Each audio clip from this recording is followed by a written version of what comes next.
आप सुन रहे हो रेडियो नजरिया 107.8 आवाज हमारी।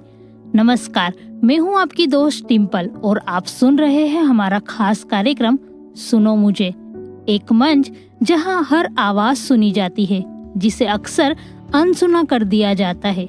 कई बार हम अपने आसपास के लोगों के साथ जो व्यवहार करते हैं उसका असर उनके जीवन पर कितना गहरा होता है ये हम कभी सोच भी नहीं पाते। आज की कहानी एक ऐसे ही व्यक्ति की है जिसे उसके समुदाय ने उसकी पहचान के कारण कबूल नहीं किया। हम समझने की कोशिश करेंगे कि समाज में मौजूद पूर्वाग्रहों के बावजूद लोग कैसे अपनी पहचान को स्वीकार करते हैं और आगे बढ़ते हैं। साथ ही जानेंगे कुछ ऐसी कहानियां जो आपको सोचने पर मजबूर कर देगी कि असल समानता का मतलब क्या होता है। तो जुड़िए हमारे साथ इस सच्चे और संवेदनशील और सशक्त सफर पर। और याद रखिए, जब बात हो बराबरी की तो हर आवाज मायने रखती है। बस कुछ पल का इंतजार, फिर होंगे हम और आप दोबारा रूबरू।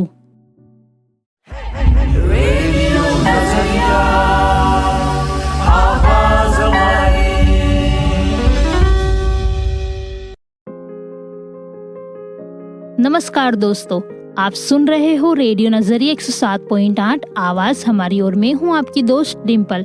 लेकर आई हूं आज का हमारा खास कार्यक्रम जिसका नाम है सुनो मुझे, एक ऐसा मंच जहां हम बात करते हैं उन आवाजों की जिन्हें अक्सर समाज में जगह नहीं मिलती।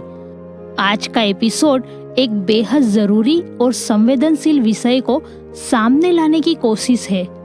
ट्रांसजेंडर समुदाय की जिंदगी और उनके संघर्ष और उनके सपनों की बात।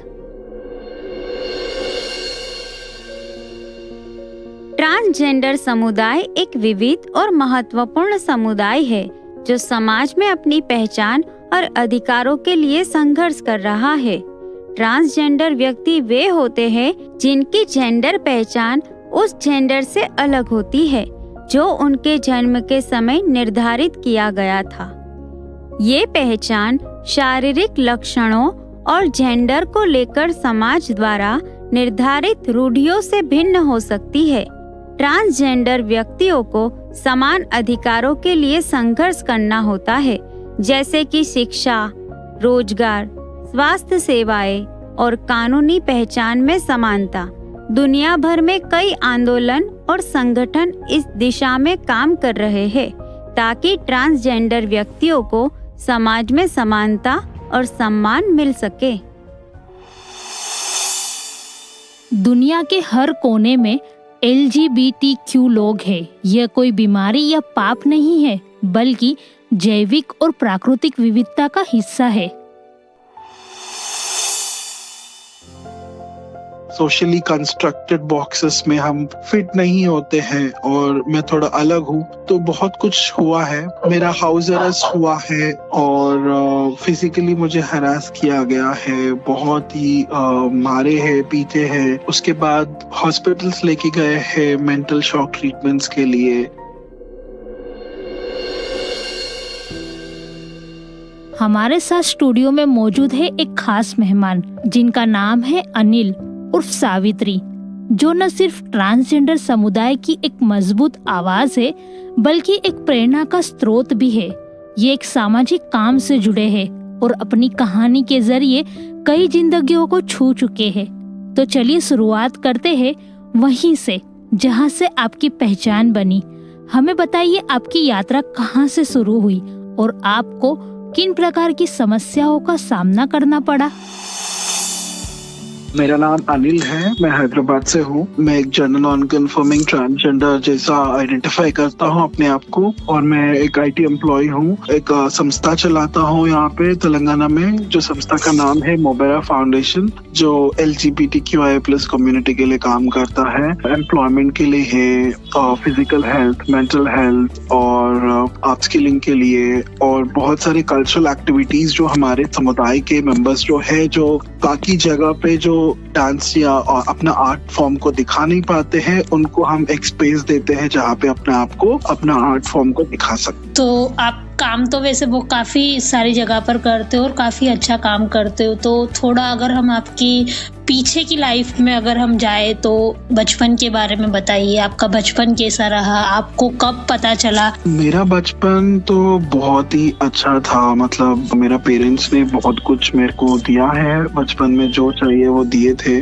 और बहुत ही सीधा साधा लाइफ था। मतलब जो चाहिए था वो मिल रहा था, बट ज्यादा फ्रेंड सर्कल या सोशलाइजिंग नहीं था जिंदगी में। मतलब फ्रेंड्स ज्यादा नहीं थे, जितना थे 1 2 3 बस वैसा चल रहा था। मेरे को जब मालूम पड़ा, मैं 10th क्लास पढ़ रहा था शायद, जब उस टाइम पे लड़का लड़की प्यार लव वो सब बातें कर रहे थे, लड़का एक लड़की को प्रपोज करना वो सब, तो मुझे कोई इंटरेस्ट नहीं था एक लड़की को प्रपोज करने के लिए या एक लड़की को देखने के लिए प्यार की नजर से। मैं तो लड़का को देख रहा था, तो मुझे थोड़ा अजीब लगा। मुझे लगा कि ये सब नॉर्मल है। फिर जब मैं 11th में पहुंचा तब और फीलिंग्स ज्यादा बढ़े थे लड़का की तरफ से, और लड़की को मैं देख भी नहीं पाता था। मतलब मुझे कोई इंटरेस्ट नहीं, मतलब लड़कियों से मेरी फ्रेंडशिप होती थी, बस प्यार की नजर या प्यार करने का या रिलेशनशिप बनाने का कुछ मतलब नहीं था। तो मुझे थोड़ा अजीब लगा, क्योंकि सारे लड़के तो लड़कियों को प्यार कर रहे और सारे लड़कियां लड़कों को प्यार कर रहे, तो मैं अलग क्यों हूँ कि मैं लड़का होके लड़का को क्यों प्यार कर रहा हूँ। तो थोड़ा अजीब लगा, थोड़ा रिसर्च किया मैंने, फिर थोड़ा रोया, क्योंकि मैं ही ऐसा क्यों, मुझे कोई बीमारी हुआ है क्या या क्या है, समझ में नहीं आ रहा, क्योंकि हमें कोई पढ़ाता नहीं है इसके बारे में, बताते नहीं है। तो स्टार्टिंग में बहुत डर लगता है कि मैं जीता ऐसा क्यों हूँ, मेरा कोई गलती हुआ है क्या, मैंने कुछ किया क्या, बहुत डर लगता था। आपकी फैमिली को जब इन सब के बारे में पता चला तब उनका रिएक्शन क्या था?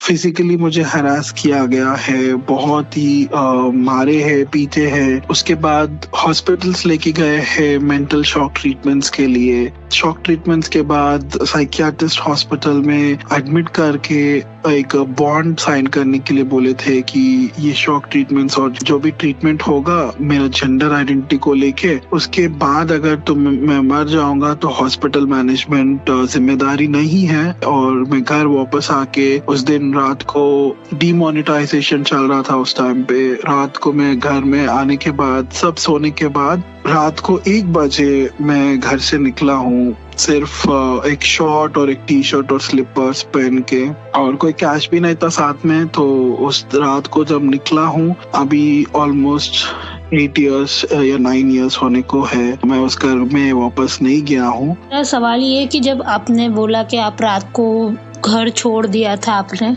तो उस समय आप कहाँ पर गए थे, आपको किसने सपोर्ट किया था, और आपका तब एकदम से जो ड्रास्टिक चेंज आया था तो उस समय आप क्या फील कर रहे थे?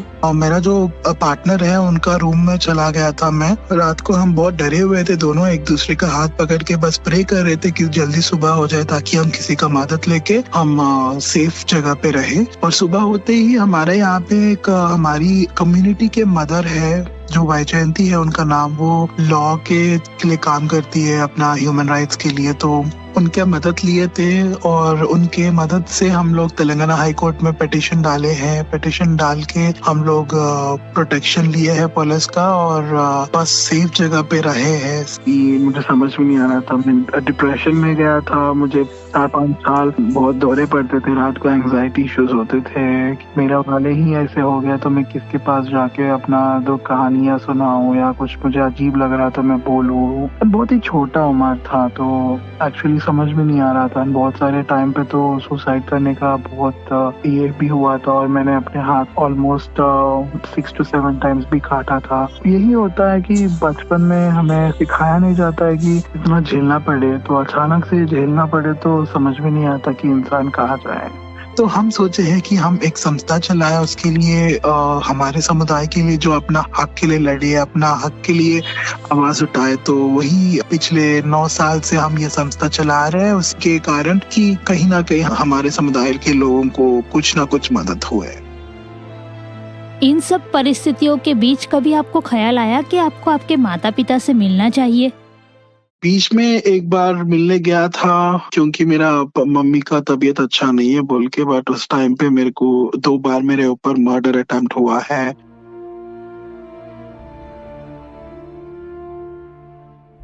मर जाने के लिए कहा था और बोले थे कि या तो तुम हमारे साथ आके शादी करो या तो तुम मर जाओ। तो हम कभी वो बात पे नहीं माने थे और वहां से भी हम ऑफिस के लिए भाग के प्रोटेक्शन लिए थे और तेलंगाना हाई कोर्ट में हम लोग एक पिटीशन डाले हैं कि हमारे लाइफ थ्रेट पे है और पुलिस प्रोटेक्शन की जरूरत है। तो हमें 6 महीने के लिए पुलिस प्रोटेक्शन मिला था। उसके बाद हमारे सारे डॉक्यूमेंट्स हमें मिल गए थे। 9 साल से ऑलमोस्ट मैं अपने फैमिली से दूर हूँ, बट खुश हूँ।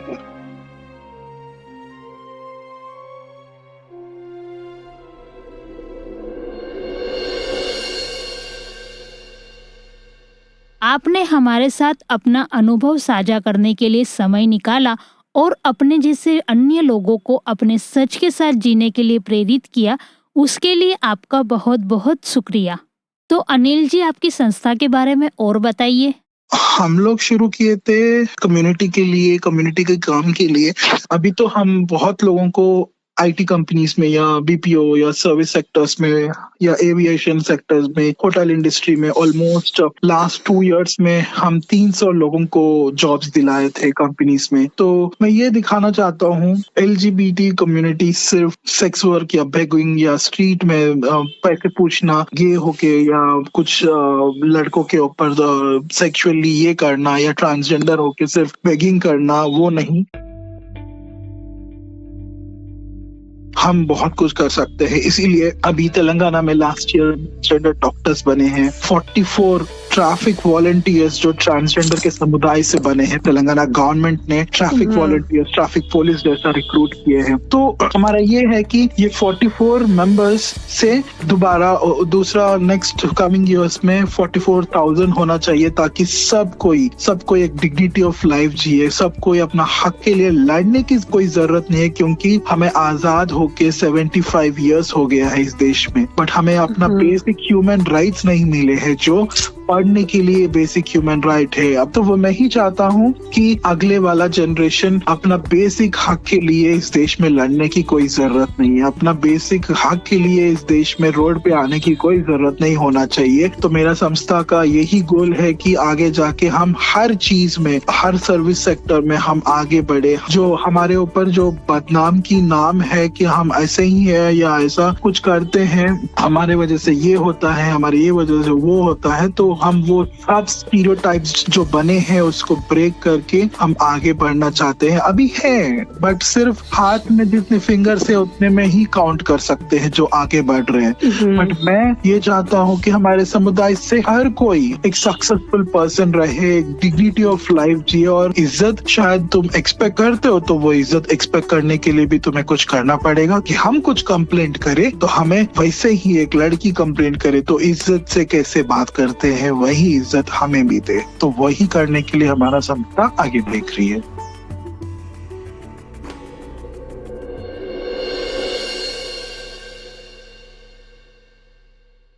आपने अपने जीवन के अनुभवों को जिस गरिमा और आत्मविश्वास के साथ हमें बताया, ये न सिर्फ प्रेरणा देता है बल्कि सोचने पर भी मजबूर करता है कि पहचान कोई बोझ नहीं है बल्कि हमारी ताकत होती है। तो जैसे हमारे यहाँ पर भी कम्युनिटी में काफी सारे लोग हैं जो अनएजुकेटेड है, उनकी जो आइडेंटिटी को लेकर उनको काफी कुछ सहना और सुनना पड़ता है। तो इसको लेकर आप क्या कहना चाहोगे? तो हर एक का जिम्मेदारी ये है कि डिस्क्रिमिनेशन फेस करते करते अपने आप को अपस्किल करे, इस सोसाइटी में कोई ना कोई अपॉर्चुनिटी ढूंढे। पता है कि सोसाइटी हमें स्टिग्मेटाइज करके कोई अपॉर्चुनिटी नहीं देता है। मैं यही बोलूंगा कि इंग्लिश में कहावत है कि collect as money as stones as you get and build a palace out of it. जो पत्थर हमारे ऊपर गिरते हैं वो पत्थर को ही कलेक्ट करके एक महल बनाओ अपने लिए। तो डिस्क्रिमिनेशन फेस हुआ है, इसका मतलब ये नहीं कि हमारी जिंदगी खत्म है। वही डिस्क्रिमिनेशन को हम वेपन बना के यूज करके हम कुछ अच्छा करेंगे तो ये सोसाइटी हमारा बात सुनेगा। जब हम कुछ बनेंगे, पुलिस ऑफिसर बनेंगे, हमारे आइडेंटिटी मायने नहीं रखता है, हमारे पोजीशन मायने रखता है। बहुत अच्छी आपकी थिंकिंग है और सोच है। तो मेरा इस सवाल ये है कि इन सब में अगर आपको कोई डिफिकल्टी आती है या कुछ भी होता है तो आपके हैदराबाद या तेलंगाना का पुलिस का क्या रोल है, क्या सपोर्ट है? वो प्रिविलेज मिलती है कि हमारा सुनते हैं, बट बहुत बार नहीं सुनते हैं पुलिस। और पुलिस इतना डिस्क्रिमिनेटिव है, तेलंगाना और हैदराबाद की जो पुलिस है उतना फ्रेंडली नहीं है जितना हम सोचते हैं। और रही बात की, जब मैंने बोला था मेन या ट्रांस वुमेन जो हिजरास है, जो अड्डास में खड़े होते हैं या सेक्स वर्क करते हैं, उनको बहुत सारे क्लाइंट्स क्या करते हैं, बियर बॉटल्स उनके सर पे फोड़ते हैं, उनको ब्लेड से काट देते हैं, सिगरेट्स उनके ऊपर रखते हैं। जब ये सब होता रहता है, हम पुलिस के पास जब जाते हैं ना, वो बोलते हैं कि तुम लोग सेक्स वर्क करते हो तो तुम उससे ज्यादा क्या एक्सपेक्ट कर रहे हो। उनको ये नहीं है कि इतना धर से हम पुलिस कंप्लेंट देने आए हैं तो हमें न्याय दिलाए, बट उनको ताने मारना है कि तुम लोग तो यही करते हो तो तुम लोग यही डिजर्व करते हो। पुलिस हर एक स्टेट में, हर एक राज्य में वैसा ही है जैसा हम बात करते हैं, बट यहाँ पे थोड़ा बदलाव है, कुछ कुछ जगह पे थोड़ा चेंजेस है, थोड़ा अच्छे लोग भी हैं। लाइक से every coin has two sides, मतलब हर एक कॉइन का दो साइड होते हैं। तो यहाँ पे अच्छे लोग भी हैं, बुरे लोग भी हैं, बट बुरे चीजें खत्म हुआ है तो ही अच्छा चीज आगे बढ़ सकता है, क्योंकि जितना lower level, ground level police रहते हैं वो सब बुरा बात करने वाले ही हैं। तो हमारे समुदाय में कोई बुरा चीज करे, उनको अगर अरेस्ट करना पड़े तो एक ट्रांस वुमेन को अरेस्ट करने के लिए वुमेन को होना चाहिए, क्योंकि एक वुमेन को as per the supreme court of India the law says that अगर एक वुमेन को आप अरेस्ट करोगे तो एक वुमेन पुलिस ऑफिसर को साथ में लेके जाना पड़ेगा, क्योंकि एक मेल पुलिस ऑफिसर एक वुमेन को टच नहीं कर सकते हैं। वैसा ही एक ट्रांस वुमेन या हिजरा को अरेस्ट करने के लिए एक वुमेन को ही जाना पड़ेगा, एक मेल पुलिस ऑफिसर नहीं जाना है। बट तेलंगाना में क्या हो रहा है, अनफॉर्चुनेटली एक मेल पुलिस ऑफिसर उनका बाल पकड़ के खींच के लेके जा रहा है। हम कौन से जमाने में रह रहे हैं? ब्रिटिश जमाने में नहीं रह रहे, जैसे कि हमारे फ्रीडम फाइटर्स को खींच के लेके गए थे। तो हमारे यहाँ पे भी वही हो रहा है कि हमारे हक के लिए लड़ने वाले या हमारे उनके खुद के जिंदगी के लिए लड़ने वाले लोगों को भी बाल खींच के मेल पुलिस ऑफिसर्स लेके जा रहे हैं। वो सख्त गलत है और मैं उसका खिलाफ हूँ। तो जो सही है वो सही है। हमारे लोग भी अगर गलत करते हैं, ठीक है, उनको सजा देने के लिए जरूरत है, बट उनको सजा देने के लिए भी एक प्रोसीजर है, वो प्रोसेस फॉलो करके ही लेके जाना पड़ेगा। बहुत जगह पे ये हो रहा है कि ट्रांसजेंडर्स को या हिजरास को मेल जेल्स पे रख रहे हैं, कितना गलत बात है, और उनका ड्रेस निकाल के मेल ड्रेसेस को पहना रहे हैं। तो वो बहुत ही अनफॉर्चुनेट सिचुएशन है और उनके लाइफ पूरा बदल देगा। वो उनके लाइफ में कितना कुछ होगा, वो ट्रिगरिंग होके कितना कुछ दुख पहुंचाएगा पता भी नहीं है। इसके लिए हम लड़ रहे हैं, बट ये नहीं बोलूंगा कि 100% गलत हो रहा है, थोड़ा अच्छा भी हो रहा है, बट बहुत गलत भी हो रहा है। जो लोग रेडियो पर आपकी आवाज सुन रहे हैं, जो सोसाइटी आपको सुन रही है, उनको आप क्या कहना चाहोगे? जो मेरे को सुन रहे हैं वो मैं एक ही चीज बोलूंगा कि फ्यूचर में कहीं एक ट्रांसजेंडर को देखे या गे को देखे या लेस्बियन को देखे या बाइसेक्सुअल को देखे, उनका मजाक मत उड़ाइए, क्योंकि आपके एक मजाक से उनका पूरा जिंदगी में ट्रॉमा बढ़ जाएगी और वो अपने आप को अंत करने तक तर जाएंगे। तो मैं यही बोलूंगा कि आप नफरत मत दिखाइए। हमारे लिए थोड़ा प्यार की फीलिंग ज्यादा जरूरत है। हमारे लिए नफरत तो बहुत ऑलरेडी है। हम खुद के लिए भी नफरत करते हैं कि हम ऐसा क्यों पैदा हुआ है, तो आपकी नफरत की कोई जरूरत नहीं है। तो मैं यही बोलूंगा कि थोड़ा प्यार दिखाइए, प्यार नहीं दिखाए तो भी चलेगा, बट नफरत तो मत फैलाइए, क्योंकि हम भी इंसान है और हम भी इस देश के नागरिक है, जो हमारे हक के लिए लड़ना पड़ता है हमेशा के लिए। तो हम 75 ईयर्स हो गया है आजाद होके भी, तो अब बस हो जाइए कि आप अपना जिंदगी देखिए और हमारे को अपना जिंदगी देखने दीजिए। तो उम्मीद है कि जल्द से जल्द और आपकी फैमिली भी आप जैसे हो आपको एक्सेप्ट करे, बस यही उम्मीद है। Thank you so much. Thank you so much, बहुत बहुत धन्यवाद। पहचान से मत डरो, उसे अपनाओ, क्योंकि तुम जैसे हो वैसे ही अनमोल हो। अनिल जी, आपने बहुत ही महत्वपूर्ण बातें कही और मुझे यकीन है कि हमारे हर श्रोताओं को आज कुछ न कुछ सोचने के लिए जरूर मिला होगा। हमारे साथ आज ऐसी शख्सियत है जिनकी कहानी सिर्फ हौसलों की नहीं बल्कि उम्मीद की भी है, क्योंकि बदलाव वहीं से शुरू होता है जहां से लोग अपनी सच्चाई को जीते हैं। अगर आज के एपिसोड से जुड़ी कोई बात आप हमारे साथ साझा करना चाहते हैं तो हम आपके कॉल का इंतजार कर रहे हैं, क्योंकि सुनो मुझे सिर्फ हमारी नहीं, आप सबकी आवाज है। अगर आपके मन में कोई सवाल है या आप अपनी कहानी हमारे साथ शेयर करना चाहते हैं तो हमें जरूर बताइए। हमारा नंबर है 8849749472। मैं नंबर दोबारा रिपीट कर रही हूँ, 8849749472। ट्रांसजेंडर होना कोई विकल्प नहीं, एक पहचान है और हर पहचान को सम्मान मिलना ही चाहिए। हर साल जून महीने में प्राइड मंथ मनाया जाता है, जिसमें LGBTQ समुदाय के अधिकारों, पहचान और संघर्षों को सम्मान दिया जाता है।